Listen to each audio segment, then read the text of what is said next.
Hello everyone, this is Manisha and this is my YouTube channel. आज की video में हम बात करेंगे यूपी पीजीटी फिजिक्स 2021 के रिमेनिंग क्वेश्चन के सोल्यूशन के बारे में। कुछ क्वेश्चन के सोल्यूशन मैंने अपने इसी चैनल पर वीडियो के पार्ट 1, पार्ट 2, पार्ट 3, पार्ट 4 में करवा रखे हैं। तो मैं आप लोगों को रिकमेंड करूँगी कि ये वाला वीडियो देखने से पहले आप इसका पार्ट 1, पार्ट 2, पार्ट 3, पार्ट 4 ज़रूर देखें, जिससे कि आपको कंप्लीट सोल्यूशन मिल जाए। और आप प्लीज़ चैनल को सब्सक्राइब ज़रूर कर लीजिएगा और वीडियो को लाइक कर दीजिएगा अगर वीडियो आपके लिए हेल्पफुल होगी तो, जिससे कि जब हम 2022 के सिलेबस के अकॉर्डिंग टॉपिक को जब डिस्कस करेंगे तो आप लोगों के लिए वो चीज़ें काफ़ी हेल्पफुल होंगी। तो प्लीज़ चैनल को सब्सक्राइब कर लीजिएगा। और आज की वीडियो हम शुरू करते हैं। देखिए स्क्रीन पे पहला क्वेश्चन है आपका, question number 71। Sunlight is reflected from a lake is 100% polarized at any instant.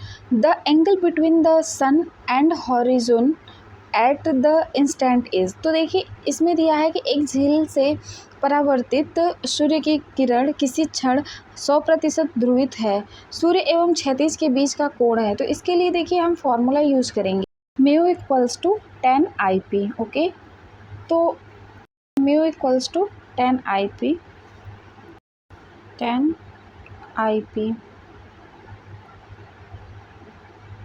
Okay, तो यहाँ पे आपको दे रखा है रिफ्रैक्टिव इंडेक्स कितना है, 1.33 है।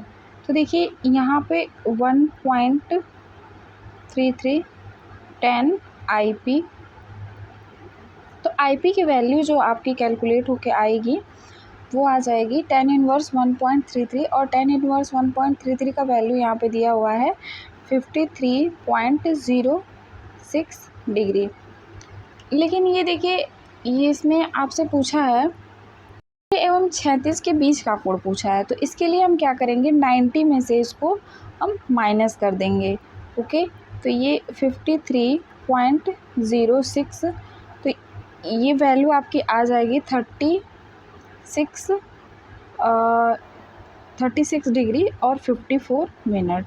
तो देखिए इसमें आपका ऑप्शन जो है इस वाले क्वेश्चन का ऑप्शन बी जो होगा वो क्या हो जाएगा, वो करेक्ट हो जाएगा। ओके, अब देखिए नेक्स्ट क्वेश्चन जो आपका है वो दिया हुआ है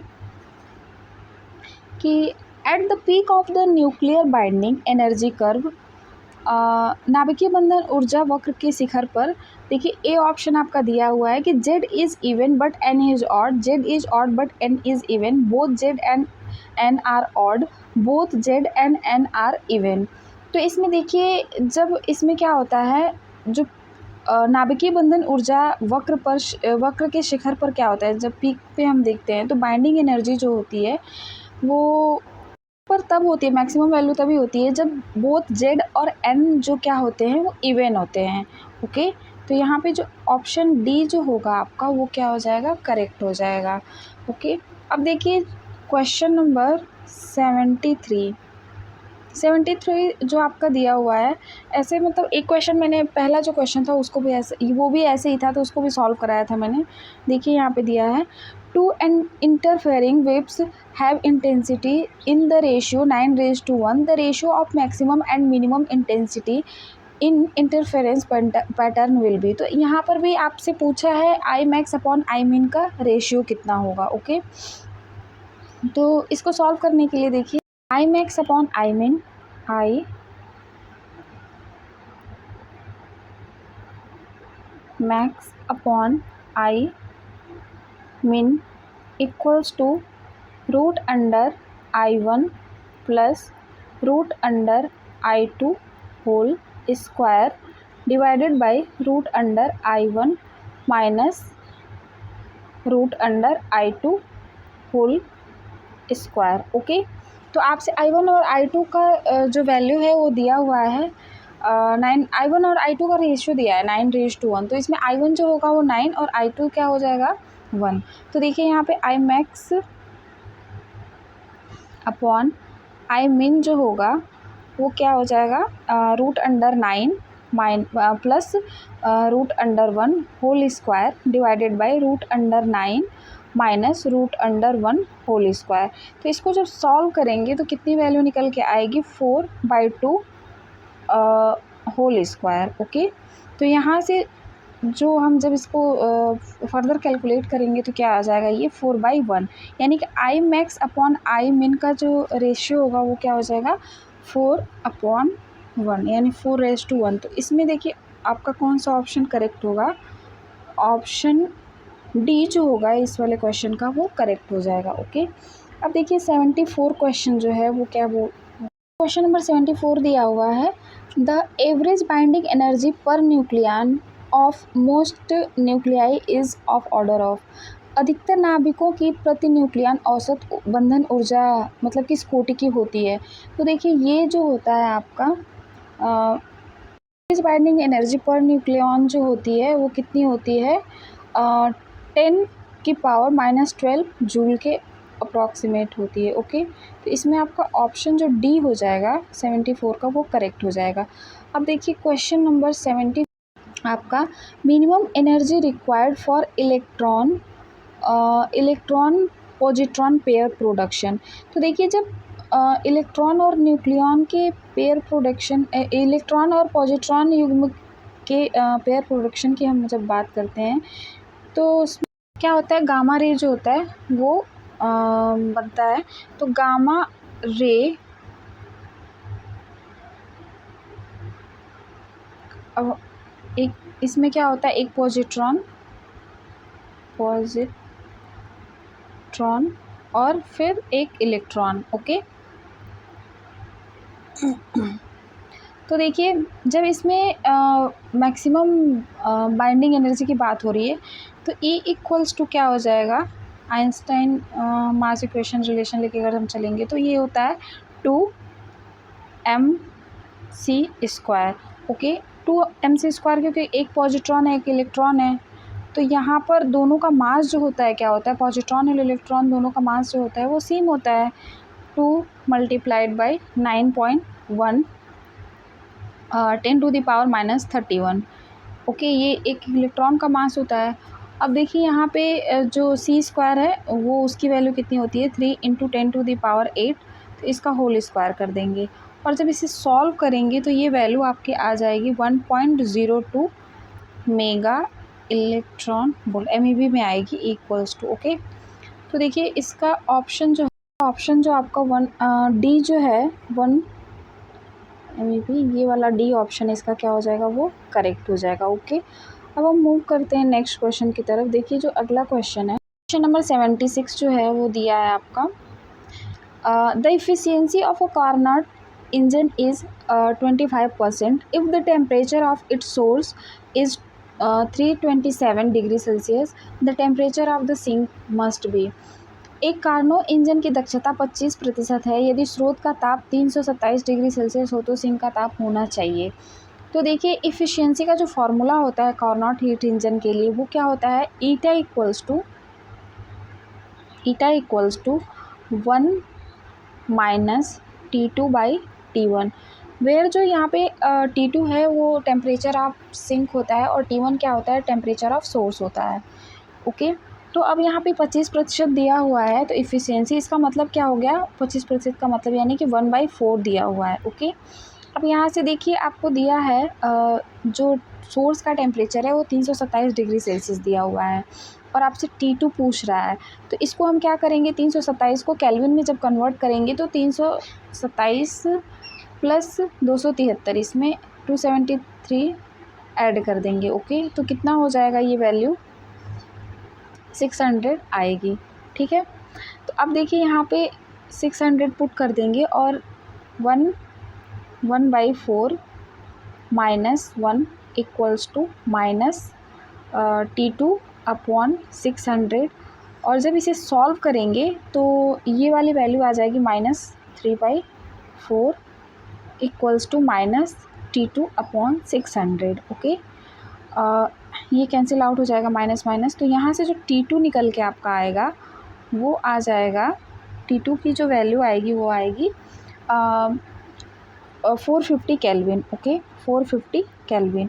तो जब इसे डिग्री सेल्सियस में कन्वर्ट करेंगे तो हम 273 को इसमें से घटा देंगे, तो जब 273 इसमें से माइनस करेंगे तो ये वैल्यू आपके आ जाएगी 177 डिग्री सेल्सियस। ओके, तो देखिए 76 का जो ऑप्शन सी है वो क्या हो जाएगा, वो करेक्ट हो जाएगा, 177 डिग्री सेल्सियस। अब देखते हैं नेक्स्ट क्वेश्चन जो आपका है। 7 क्वेश्चन है आपका दिया है, एक विद्युत हीटर पर लिखा है 1500 वाट पर 220 वोल्ट। एक 220 वोल्ट स्रोत से यह मीटर कितनी धारा खींचेगा। तो इसमें पूछ रहा है कि आई करंट जो होगा वो कितना होगा। तो देखिए वाट में इसमें दे रखा है कि कितना उस पर लिखा हुआ है। लेवलिंग कितने पे की गई है उसकी, 1500 वाट पर 220 वोल्ट। ओके, तो 220 वोल्ट पर उस पर करंट की वैल्यू पूछा है यहाँ पे। तो देखिए जो फॉर्मूला होता है पावर, जो क्या होता है power, P equals to V I होता है, P equals to V I. Okay, तो यहाँ पे जो वी आई पी की जो वैल्यू है वो दे रखी है 1500, और जो वी वोल्टेज की वैल्यू है वो दे रखी है 220 वोल्ट। और जब करंट हम यहाँ पे आई रख देंगे और इसे जब कैलकुलेट करेंगे यहाँ से, तो आई की वैल्यू कितनी आ जाएगी, आई की वैल्यू आ जाएगी 75/11, यानी कि आई जो यहाँ से आपका कैलकुलेट होके आएगा, ये आई है, आई कैलकुलेट होके यहाँ से आएगा 6.8 एम्पियर। ओके, 6.8 एम्पियर आएगा। तो देखिए ऑप्शन में कौन सा ऑप्शन यहाँ पे करेक्ट है, ऑप्शन बी जो है वो क्या हो जाएगा, वो करेक्ट होगा, 6.8 एम्पियर। ओके, क्वेश्चन नंबर 78 जो है आपका दिया हुआ है कि Kirchhoff's law are applicable to, Kirchhoff का नियम लागू होता है A DC only, AC only, AC and DC both, none of above, केवल डीसी में, केवल एसी में, एसी तथा डीसी दोनों में, या उपरोक्त में से कोई नहीं। तो देखिए इसमें क्या होता है, किरचॉफ का जो लॉ होता है वो पहला जो लॉ है वो क्या है, आपका जो करंट लॉ होता है कि किरचॉफ करंट लॉ केसीएल। तो केसीएल जो होता है वो केसीएल वो चेंज वो क्या, केसीएल लॉ जो है वो चार्ज कंजर्वेशन पर बेस्ड होता है, और जो किरचॉफ का वोल्टेज लॉ है जिसको हम क्या बोलते हैं, केवीएल बोलते हैं, वो एनर्जी कंजर्वेशन पे बेस्ड होता है।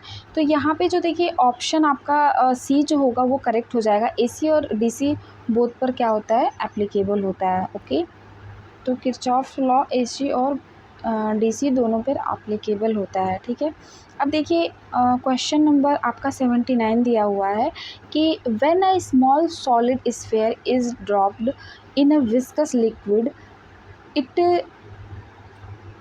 finally acquires a uniform velocity which is called।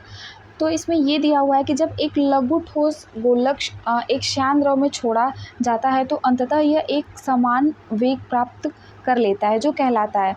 तो ऐसे वेग को हम क्या बोलते हैं, ऐसे वेग को टर्मिनल वेलोसिटी बोलते हैं। जब कोई भी एक स्मॉल सॉलिड स्फीयर ड्रॉप्ड होता है विस्कस लिक्विड में, तो ये कौन सी वेलोसिटी एक्वायर करता है, वो टर्मिनल वेलोसिटी। ओके, अब देखिए यहाँ पे आपका ऑप्शन बी जो होगा वो करेक्ट हो जाएगा क्वेश्चन नंबर 79 का। अब देखिए क्वेश्चन नंबर 80 जो है वो क्या दिया हुआ है, प्लांक्स रेडिएशन लॉ का क्वेश्चन है। यहाँ पे ये पूछा है इसमें कि Planck's radiation law reduces to Wien's law for.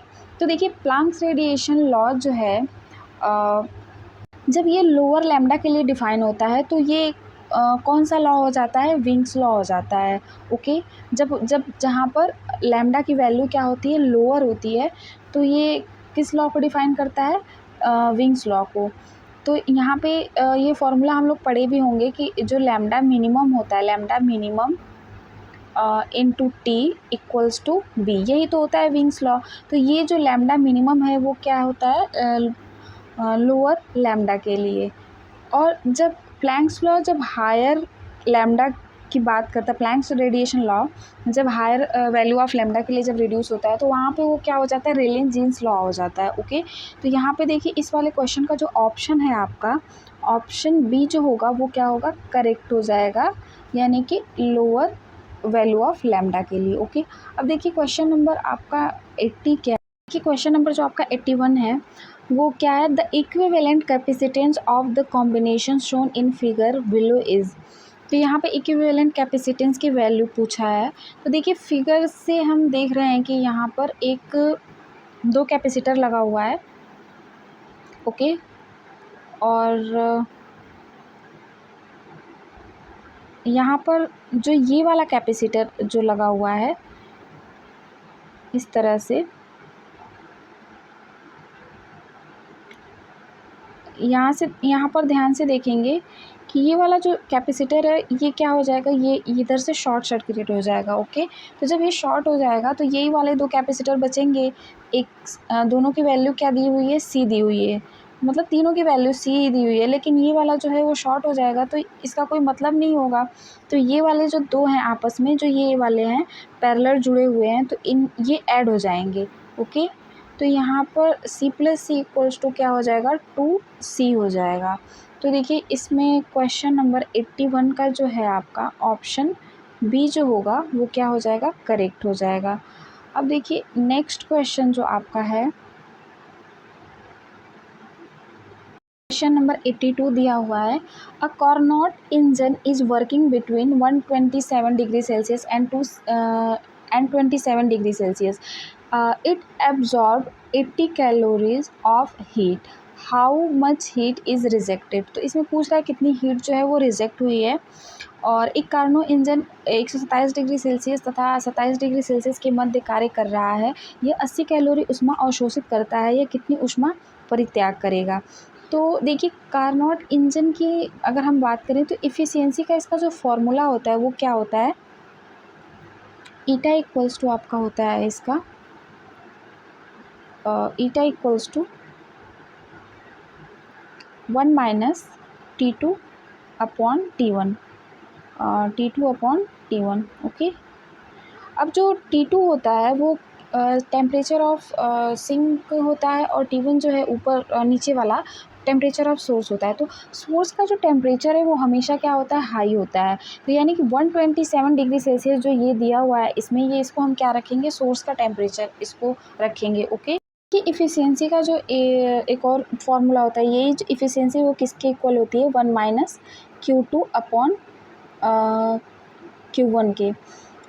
ठीक है, तो यहाँ पर जो वैल्यू दी हुई है Q2 की वही फाइंड आउट हमें करनी है कि कितना हीट रिजेक्ट हो रहा है, और Q1 की जो वैल्यू है वो दी हुई है। तो देखिए यहाँ से इस फॉर्मूले से हमें क्या एक रिलेशन और मिलता है कि T1 upon T2 equals to Q1 upon Q2। Okay, Q1 upon Q2। तो अभी देखिए यहाँ पर यहाँ से जो T1 की वैल्यू है, T1 क्या है, सोर्स का टेम्परेचर, जो हायर होगा वो सोर्स का टेम्परेचर होगा। लेकिन यहाँ पर डिग्री सेल्सियस में वैल्यू दी हुई है, तो हम इसको किस में कन्वर्ट कर लेंगे, डिग्री सेल्सियस को केल्विन में कन्वर्ट करेंगे। तो इसमें ऐड कर देंगे हम 273 डिग्री। तो 127 में 273 डिग्री जब हम ऐड करेंगे तो ये कितना हो जाएगा, कितने केल्विन हो जाएगा, 400 केल्विन हो जाएगा। और एक जो वैल्यू दी हुई है सिंक के टेम्परेचर की वो 27 डिग्री दी हुई है। तो 27 में जब हम 273 ऐड करेंगे तो ये यहाँ पे हो जाएगा 300 केल्विन। ओके, तो ये जो आपका दिया हुआ है Q1 की वैल्यू जो है 80 दी हुई है, और Q2 की वैल्यू पूछ रहा है यहाँ पे। तो देखिए जब इसे सॉल्व करेंगे तो Q2 की वैल्यू कितनी आ जाएगी, 60 कैलोरी आ जाएगी। ओके, तो यहाँ पे जो आपका ऑप्शन है, ऑप्शन आपका बी जो होगा वो क्या हो जाएगा, करेक्ट हो जाएगा। 82 का आपका ऑप्शन बी जो होगा वो क्या होगा, करेक्ट हो जाएगा। ओके, अब देखिए जो नेक्स्ट क्वेश्चन है आपका वो ये दिया हुआ है 83, a car moving at 30 metre per second is approaching a factory whose whistle has a frequency of 500 hertz. If the speed of sound in air is 340 meter per second, what is the apparent frequency of whistle as heard by car driver? Okay, तो यहाँ पे दिया हुआ है कि 30 metre पर second चाल से गतिमान एक कार फैक्ट्री के पास पहुँच रही है जिसकी सीटी की आवृत्ति 500 हर्ट्ज है। यदि वायु में ध्वनि का वेग जो 340 मीटर पर सेकेंड हो तो कार चालक द्वारा सुनी सीटी की आभासी आवृत्ति क्या होगी। तो जब हमें ये वाला कैलकुलेशन, इस तरह का सवाल जो हमें लगाना होता है, जब हमें एक वैल्यू दी हुई होती है फ्रीक्वेंसी की और साउंड वेव की और हमसे अपरेंट फ्रीक्वेंसी के बारे में पूछ रहा होता है, तो यहाँ पे जो होता है वो डॉपलर इफ़ेक्ट वाला फार्मूला यूज़ होता है। ओके, तो देखिए जो फार्मूला क्या है यहाँ पे डॉपलर इफ़ेक्ट का, F equals to F not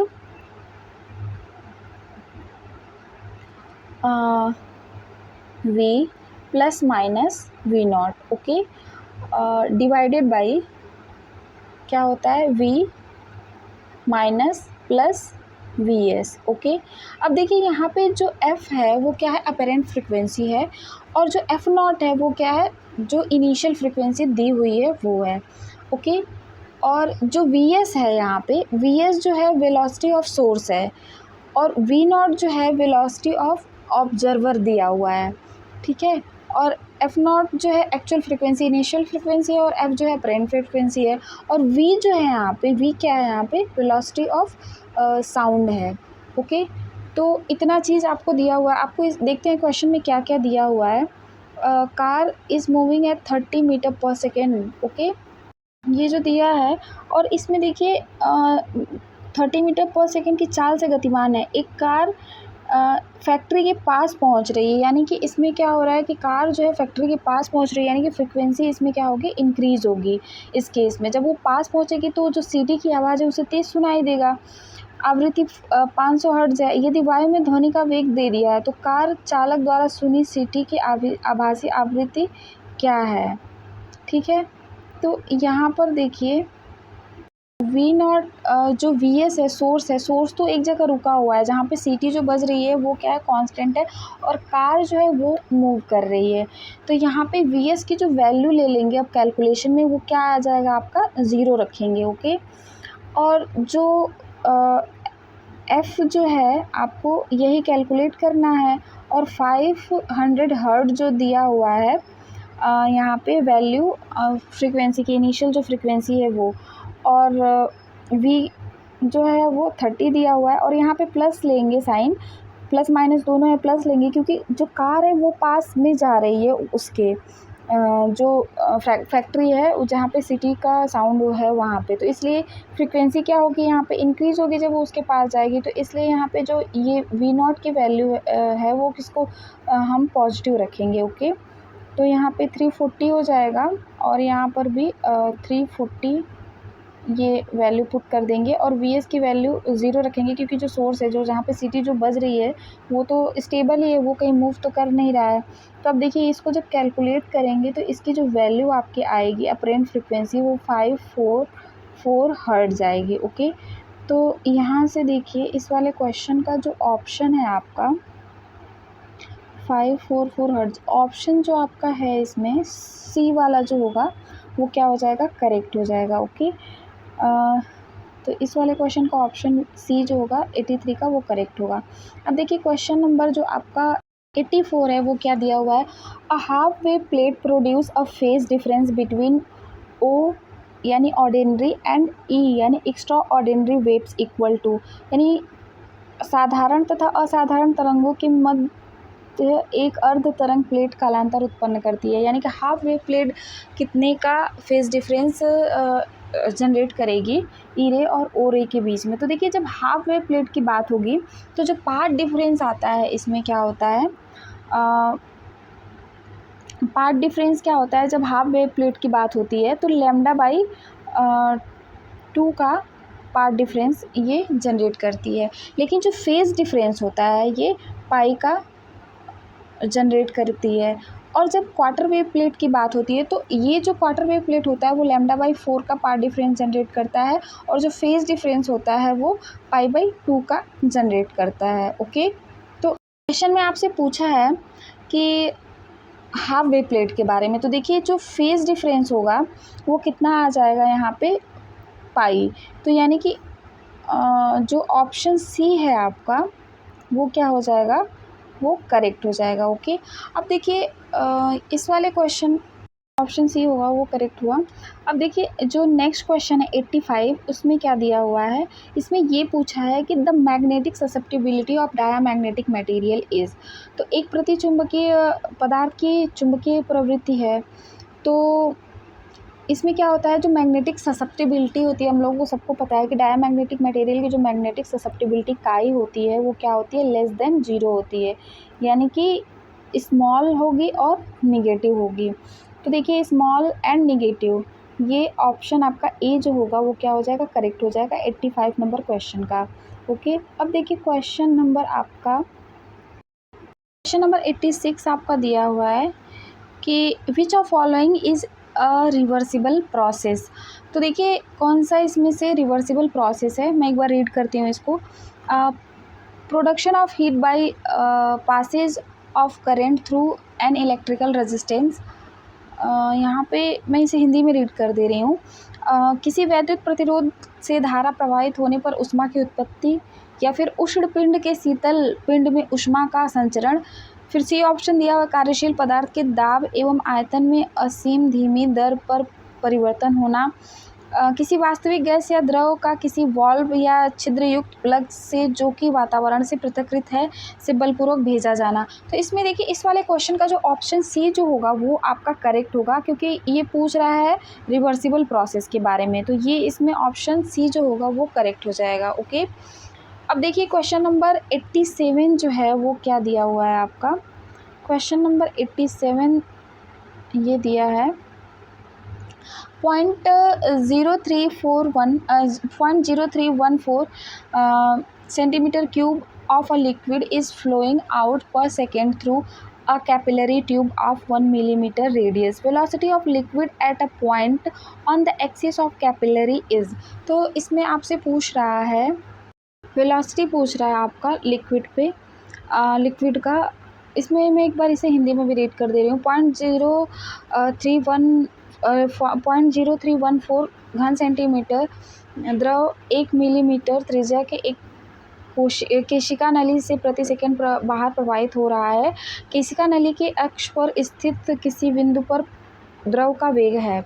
okay, तो यहाँ पर देखिए इसको सॉल्व करने के लिए हम कौन सा फॉर्मूला यूज़ करेंगे, n equals to A V का, जहाँ पे a क्या होता है, एरिया है नली का, और v जो है वो वेलोसिटी है। ठीक है, अब देखिए यहाँ पे जो n की जो वैल्यू दी हुई है सेंटीमीटर क्यूब में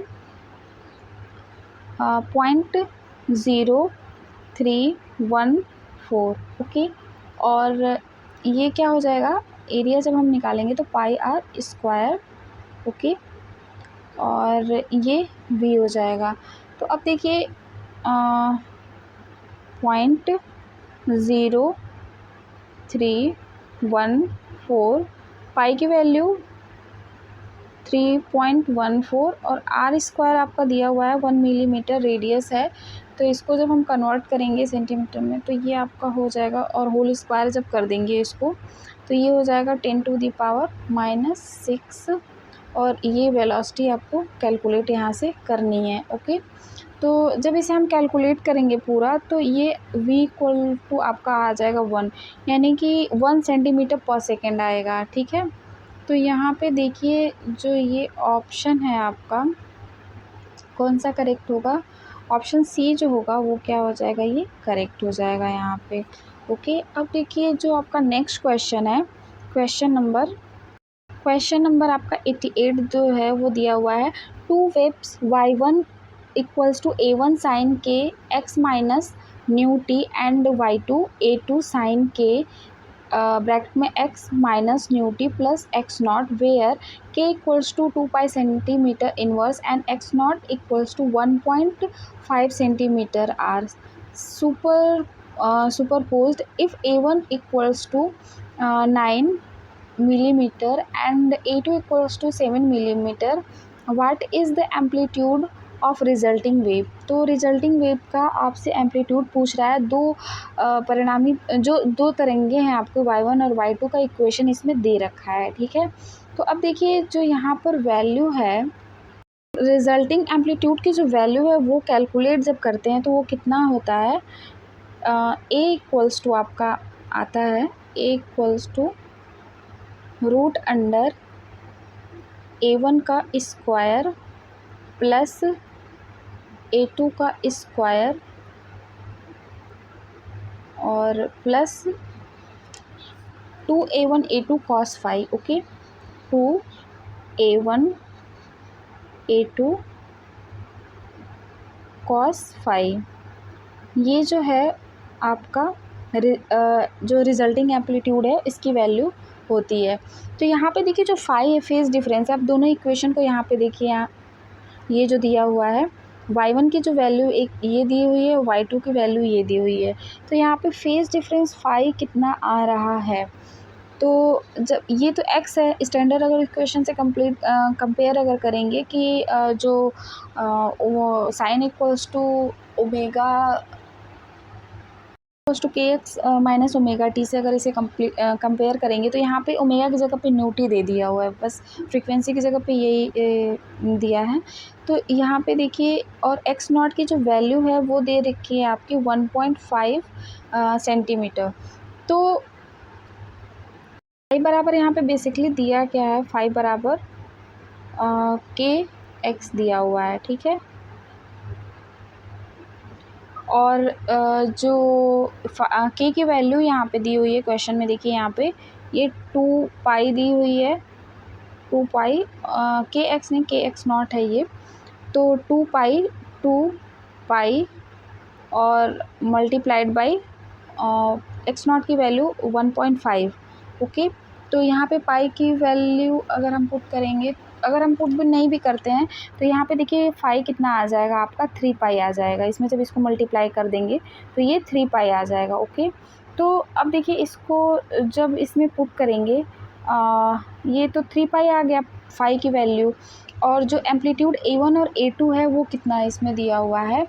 तो क्वेश्चन के अकॉर्डिंग देखिए यहाँ पर जो A1 है उसकी वैल्यू 9 दे दी है और A2 की वैल्यू 7 दिया हुआ है।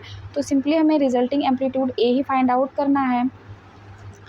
तो यहाँ पे हम ये वाली वैल्यू पुट कर देंगे, A1 इक्वल्स टू, अब हम यहाँ पे क्या रखेंगे, A equals to sorry A1 की जगह पे 9 दिया हुआ है, तो यानी 9 का स्क्वायर प्लस A2 की जगह पे 7 दिया हुआ है, तो 7 का स्क्वायर प्लस 2 A1 A2 यानी कि 2, यहाँ पे देखिए 2 मल्टीप्लाइड बाई A1 जो है वो दिया हुआ है आपका 9 मल्टीप्लाइड बाई 7, और यहाँ पे जो फाई है कॉस फाई की जगह पे 3 पाई लिखेंगे, कॉस 3 पाई। तो देखिए कॉस 3 पाई अगर हम लिखेंगे यहाँ पे तो कॉस 3 पाई की वैल्यू कितनी होती है, -1 होती है, ओके। कॉस 3 पाई की वैल्यू क्या होती है, -1 होती है। तो यहाँ से ए जो आपका निकल के आएगा वो हो जाएगा √81, 9 का स्क्वायर प्लस 7 का स्क्वायर 49 हो जाएगा। यहाँ पे माइनस हो जाएगा, ये -1 आ जाएगी इसकी वैल्यू, तो ये माइनस हो जाएगा 2 × 9 × 7। तो जब इस पूरे को हम सॉल्व करेंगे तो ए की वैल्यू जो आएगी कैलकुलेट होके वो कितनी आ जाएगी आपकी, 2 mm आ जाएगी, ओके, 2 mm। तो देखिए यहाँ से ऑप्शन कौन सा आपका करेक्ट होगा, सी, ऑप्शन नंबर सी जो होगा वो क्या हो जाएगा, इसका 88 का करेक्ट हो जाएगा। अब देखिए क्वेश्चन नंबर 89 है वो दिया हुआ है आपका, spherical body with radius 12 centimetre radiates 450 watt power at 500 Kelvin. If the radius were halved and the temperature doubled, what would be the power radiated? यानी कि यहाँ पे रेडियस को क्या कर रहा है, हाफ कर दे रहा है और टेम्परेचर को डबल कर दे रहा है, तो इसमें पावर रेडिएटेड पूछ रहा है कितना होगा। तो देखिए इसके लिए जो फॉर्मूला तो क्या यूज़ करेंगे, E equals to sigma T की पावर 4 AT, ओके। तो सिग्मा T की पावर 4 AT। अब यहाँ से देखिए जो E है वो किसके किसके डायरेक्टली प्रोपोर्शनल आ रहा है, T की पावर 4 और A, यानी एरिया जब हम इसमें वैल्यू रखेंगे, एक बार मैं इसे थोड़ा और एलेबोरेट कर दे रही हूँ, तो ये हो जाएगा सिग्मा T की पावर 4, A हो जाएगा आपका 4 पाई 4 पाई आर स्क्वायर, क्योंकि ये स्फेरिकल बॉडी है तो यहाँ पे जो सरफेस एरिया होगा 4 पाई आर स्क्वायर और यहाँ पे ये टी हो जाएगा। तो यहाँ से देखिए E1 अगर इसको हम E1 अगर एज्यूम कर लें तो E1 किसके किसके डायरेक्टली प्रोपोर्शनल हो जा रहा है, T1 की पावर 4 और R1 के स्क्वायर के बराबर हो जा रहा है। तो यहाँ से देखिए E1 अपॉन, अब हम E2 अगर रखें इसको तो हम एक रिलेशन यहाँ से क्या निकाल सकते हैं, T1 की power 4 R1 square divided by T2 की पावर 4 R2 स्क्वायर। ओके, ये जो है आपका यहाँ से एक रिलेशन निकल के आ रहा है। तो अब देखिए क्वेश्चन में क्या क्या दिया हुआ है, spherical body with radius 12 centimetre. तो यहाँ पे और पावर जो रेडिएट हो रही है वो कितना हो रहा है, E1 की जो वैल्यू है 450 वाट दे रखी है। ठीक है, यहाँ पे 450 वाट दे रखी है, आपसे E2 पूछ रहा है। ठीक है, और कंडीशन दिया हुआ है कि रेडियस को कितना कर रहा है, आधा कर रहा है और टेम्परेचर को दोगुना कर रहा है। ठीक है, तो यहाँ पे देखिए कि 500 है तो टेम्परेचर जब डबल होगा तो ये क्या हो जाएगा, 1000 हो जाएगा और इसकी पावर पूरा 4 हो जाएगा, ये 1000 होगा और मल्टीप्लाइड बाय रेडियस मान लीजिए पहले की R1 थी और दूसरे की R2 है तो R1 अपॉन R1/2, यानी R2 की वैल्यू क्या हो जा रही है, पहले की आधी हो जा रही है। ठीक है, तो इसका क्या कर देंगे, स्क्वायर कर देंगे। तो देखिए जब इसको कैलकुलेट करेंगे पूरा हम यहाँ से तो ये जो वैल्यू आएगी आपकी E2 की वो क्या निकल के आएगी, जो E2 आपका आएगा कैलकुलेट होके वो आ जाएगा 1800 वाट। ओके, ये 1800 वाट आपका कैलकुलेट होके ये आ जाएगा E2 की जो वैल्यू है। तो अब देखिए जो ऑप्शन है आपका वो कौन सा करेक्ट होगा यहाँ से, तो इस वाले क्वेश्चन का जो ऑप्शन है आपका डी वो क्या हो जाएगा, करेक्ट हो जाएगा, यानी 89 का आपका ऑप्शन डी क्या होगा, करेक्ट होगा। देखिए क्वेश्चन नंबर जो आपका 90 है उसमें आपसे क्या पूछ रहा है, the mean free path of thermal neutron in CD 113, यानी 113 CD में थर्मल न्यूट्रॉन का जो मीन फ्री पाथ है वो पूछ रहा है आपसे। एन सिग्मा आपको दे रखा है और एन नंबर ऑफ एटम पर cubic metre, sigma capture cross section.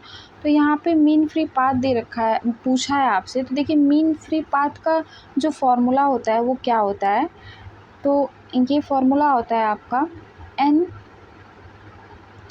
Lambda equals to आपका होता है मीन फ्री पाथ 1/√2 पाई, अंडर रूट में 2 ही होता है और ये d स्क्वायर n होता है। ओके, और आपसे क्वेश्चन में दे रखा है n sigma equals to n pi d square और इसकी जो वैल्यू है वो भी दे रखी है 1.112 10⁴। ओके, तो अब देखिए यहाँ पर जो ये n सिग्मा दिया हुआ है तो अब वैल्यू ही केवल पुट करनी है यहाँ पे इस फॉर्मूले में लैम्डा के जगह पे। तो लैम्डा इक्वल्स टू क्या हो जाएगा आपका यहाँ पे √2 की वैल्यू क्या होती है 1.41 और बाकी वैल्यू जो यहाँ पे n पाई d स्क्वायर ये सब दे रखा है तो ये आपका हो जाएगा मल्टीप्लाइड बाई 1/2 10⁴। ओके, ये 1/12 है और 10⁴ है। तो जब इसे कैलकुलेट हम करेंगे तो देखिए आपका जो आंसर है वो क्या निकल के आएगा, लैम्डा इक्वल्स टू, जो लैम्डा की जो वैल्यू है वो आएगी यहाँ से 0.0892 mm। Okay, 0.0892 mm। तो यहाँ से देखिए 0.0892 mm निकल के आएगी। तो तो यहाँ पे जो ऑप्शन है आपका, देखिए ऑप्शन ए कौन सा करेक्ट होगा, ऑप्शन सी जो होगा इसका वो क्या हो जाएगा, करेक्ट हो जाएगा 90 क्वेश्चन का, क्वेश्चन नंबर 90 का। अब देखिए क्वेश्चन नंबर जो आपका 91 है वो दिया हुआ है कि water drop of radius 10⁻⁻² metre is broken into 100 equal droplets if the surface tension of water is 0.075 newton per metre the gain in surface energy will be. तो देखिए यहाँ पे जो सरफेस एनर्जी में गेन को हम किससे शो करते हैं, वो क्या होता है, W equals to delta W equals to होता है डेल्टा ए जो चेंज होता है एरिया में, सरफेस एरिया में चेंज, और सरफेस टेंशन के मल्टीप्लाई ये होता है वैल्यू, ठीक है। तो देखिए यहाँ से जो ये ड्रॉपलेट की वैल्यू कितने ड्रॉपलेट में एक बड़ा वाला ड्रॉपलेट टूट रहा है, वो 1000 ड्रॉपलेट में टूट रहा है। तो जो चेंज इन सरफेस एरिया आपका निकल के यहाँ पे आएगा, क्योंकि हमें वॉल्यूम आर भी कैलकुलेट करना होगा, क्योंकि आर भी चेंज हो रहा है ना यहाँ पे। एक बड़ा गोला मतलब बड़ा जो रेडियस का ड्रॉप है वो ब्रोक हो रहा है 1000 इन्हीं छोटे छोटे ड्रॉपलेट्स में। तो देखिए यहाँ से हम आर कैसे कैलकुलेट करेंगे, जो इनिशियल वॉल्यूम है वो कितना हो जाएगा, इनिशियल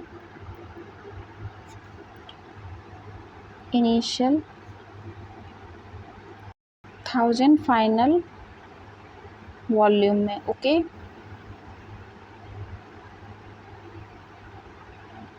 तो यहाँ पे देखिए जो ये हो जाएगा आपका 4/3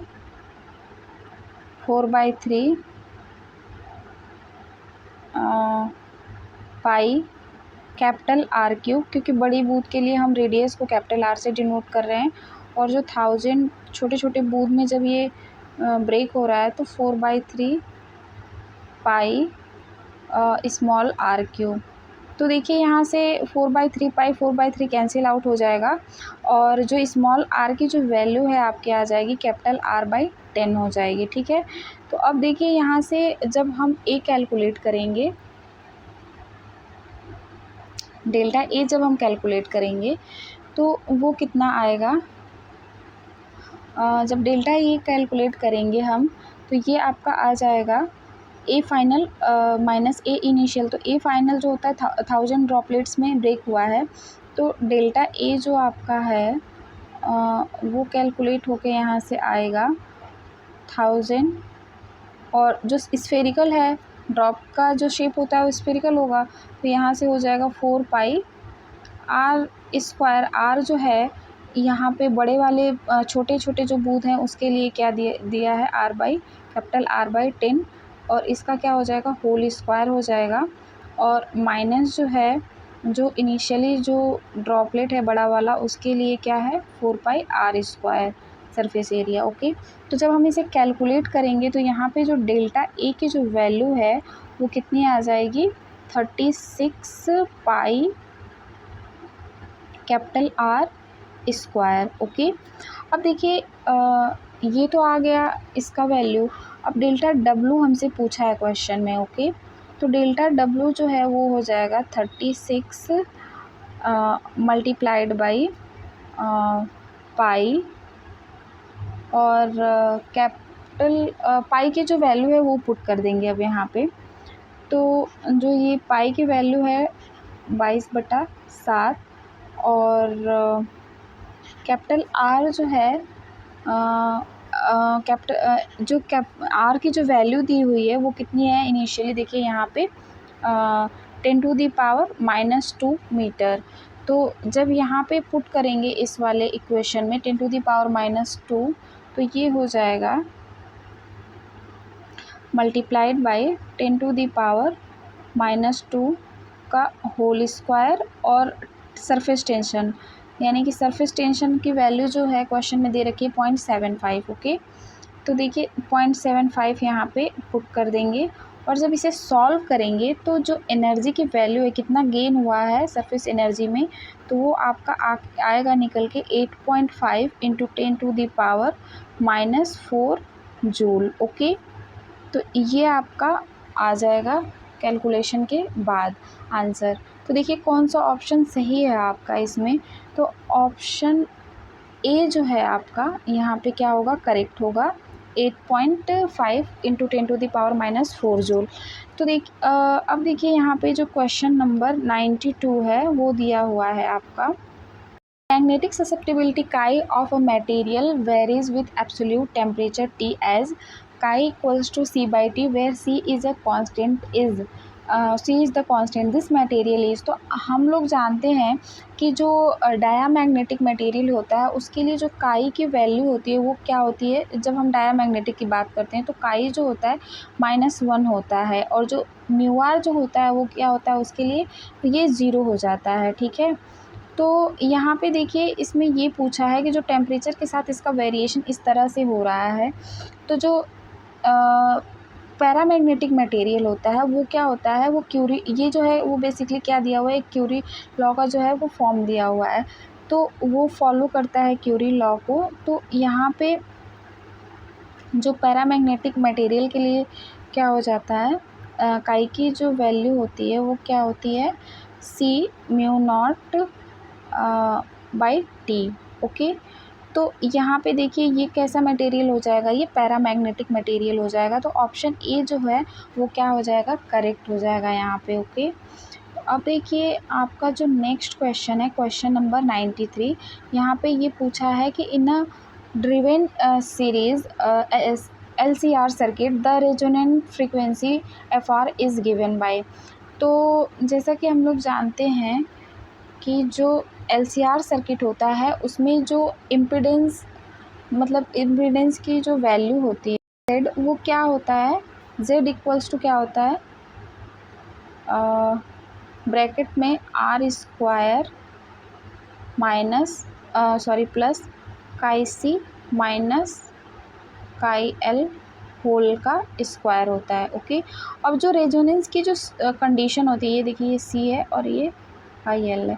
अब देखिए जो कंडीशन ऑफ रेजोनेंस होती है वो क्या होती है, काई C इक्वल्स टू काई L।